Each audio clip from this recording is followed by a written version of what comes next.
ഇന്ന് ഞാൻ നിങ്ങളുടെ അടുത്ത് സംസാരിക്കാൻ പോകുന്നത് പബ്ലിക് ഹെൽത്ത് ഇമ്പോർട്ടൻസ് ഉള്ള ഒരു ഡിസീസാണ് ഫാറ്റി ലിവർ ഡിസീസ്.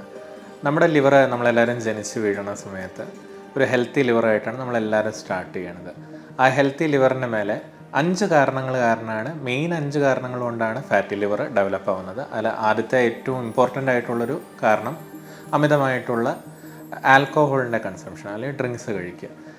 ബാക്കി 4 മേജറായിട്ടുള്ള കാരണങ്ങൾ എന്ന് വെച്ച് കഴിഞ്ഞാൽ പ്രമേഹം അല്ലെങ്കിൽ അതിന് വേണ്ടിയിട്ട് മരുന്ന് കഴിക്കുന്ന ആൾക്കാർ, പിന്നെ അതുപോലെ തന്നെ അമിത രക്തസമ്മർദ്ദം അല്ലെങ്കിൽ ഹൈപ്പർ ടെൻഷൻ, അല്ലെങ്കിൽ കൊളസ്ട്രോളിൻ്റെ അസുഖങ്ങൾ, ഡിസ്ലിപ്പിഡിമിയ എന്ന് നമ്മൾ പറയുന്ന അസുഖങ്ങൾ, അല്ലെങ്കിൽ അമിതവണ്ണം. ഈ 5 മേജർ കാരണങ്ങൾ കൊണ്ടാണ് ഒരാളുടെ ലിവറിൻ്റെ അകത്ത് ഫാറ്റ് ഡെപ്പോസിറ്റ് ചെയ്യുന്നത്. അപ്പോൾ ഈ ഒരു സ്റ്റേജിലാണ് ഒരാളുടെ ലിവർ ഡിസീസ് എന്ന് ഉണ്ടെങ്കിൽ നമുക്കത് ഫുഡിലുള്ള ഡയറ്റിങ് മാറ്റങ്ങളൊക്കെ വഴി അല്ലെങ്കിൽ ഡെയിലി എക്സസൈസ് വഴി നമുക്കത് കൺട്രോൾ ചെയ്തെടുക്കാൻ കഴിയും.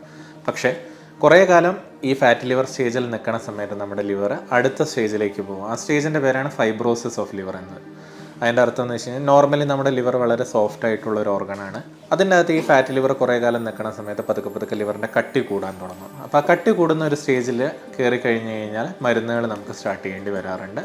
Along with this dieting and exercise. ഡയറ്റും എക്സസൈസും അതിൻ്റെ കൂടെ തന്നെ മരുന്നുകളും നമുക്ക് കൊടുക്കേണ്ടി വരാറുണ്ട്. ഈ ഫൈബ്രോസിസ് നമ്മൾ വക വെച്ചിട്ടില്ലെങ്കിൽ അതങ്ങനെ കൂടി ലിവർ സിറോസിസ് എന്ന സ്റ്റേജിലേക്ക് പോകും. അപ്പോഴാണ് ലിവറിൻ്റെ ഫങ്ഷൻസ് ഒന്നും നടക്കാതെ വരികയും കോംപ്ലിക്കേഷൻസ് ആയിട്ട് വയറിൻ്റെ അകത്ത് വെള്ളം നിറയുക, അല്ലെങ്കിൽ ചോര ഛർദ്ദിക്കുക, അല്ലെങ്കിൽ ബോധക്കേട് വരിക, ഇതുപോലത്തെ പ്രശ്നങ്ങൾ അപ്പോഴാണ് വരിക. അപ്പോൾ പിന്നെ ട്രാൻസ്പ്ലാന്റിലേക്ക് കിടക്കേണ്ടി വരും. അപ്പോൾ എന്താണ് നമ്മൾ ഈ ഫാറ്റ് ലിവർ? ഇപ്പോൾ വളരെയധികം ആൾക്കാർ ഒരു അൾട്രാസൗണ്ടൊക്കെ ചെയ്യുന്ന സമയത്ത് അല്ലെങ്കിൽ ഒരു LFT ഒക്കെ ചെയ്യുന്ന സമയത്ത് അതിൽ കുറേ ഡിറേഞ്ച്മെൻറ്റ്സ് വരാറുണ്ട്. അല്ലെങ്കിൽ അൾട്രാസൗണ്ടിൽ ഫാറ്റ് ലിവർ ഗ്രേഡ് 1, 2 എന്നൊക്കെ പറഞ്ഞിട്ട് റിപ്പോർട്ട് കാണിക്കാറുണ്ട്. എന്താണ് ഇതിനു വേണ്ടി ചെയ്യേണ്ടത്?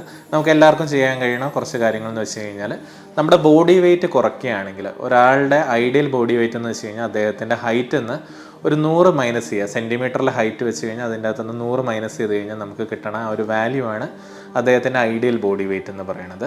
ആസ് ഏഷ്യൻസ് നമ്മുടെ BMI എന്ന് വെച്ച് കഴിഞ്ഞാൽ ഒരു 23ൻ്റെ താഴെ നിൽക്കണതാണ് ഏറ്റവും നല്ലത്.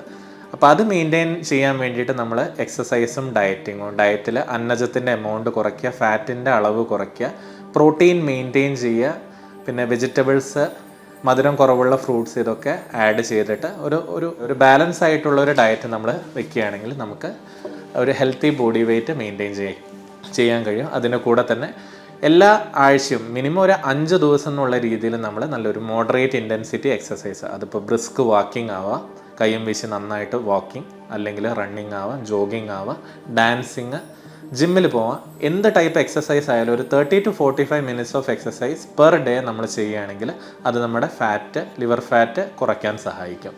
ഇത് കൂടാതെ നമ്മൾ ബ്ലാക്ക് കോഫി സജസ്റ്റ് ചെയ്യാറുണ്ട്. ടോളറേറ്റ് ചെയ്യാൻ കഴിയാണ്, നെഞ്ചരിച്ചിലൊന്നും ഇല്ല എന്നുണ്ടെങ്കിൽ, അല്ലെങ്കിൽ ഹാർട്ടിൻ്റെ വേറെ പ്രോബ്ലംസ് ഒന്നും ഇല്ല എന്നുണ്ടെങ്കിൽ നമുക്ക് ബ്ലാക്ക് കോഫി പഞ്ചസാര ഇടാതെ ക്രീം ഒഴിക്കാതെ ബ്ലാക്ക് കോഫി ഡെയിലി ഒരു 3 to 4 കപ്സ് കഴിക്കണേ. അതും ലിവർ ഫാറ്റ് കുറയ്ക്കാൻ വേണ്ടി നമ്മളെ ഹെൽപ്പ് ചെയ്യുന്നതാണ്.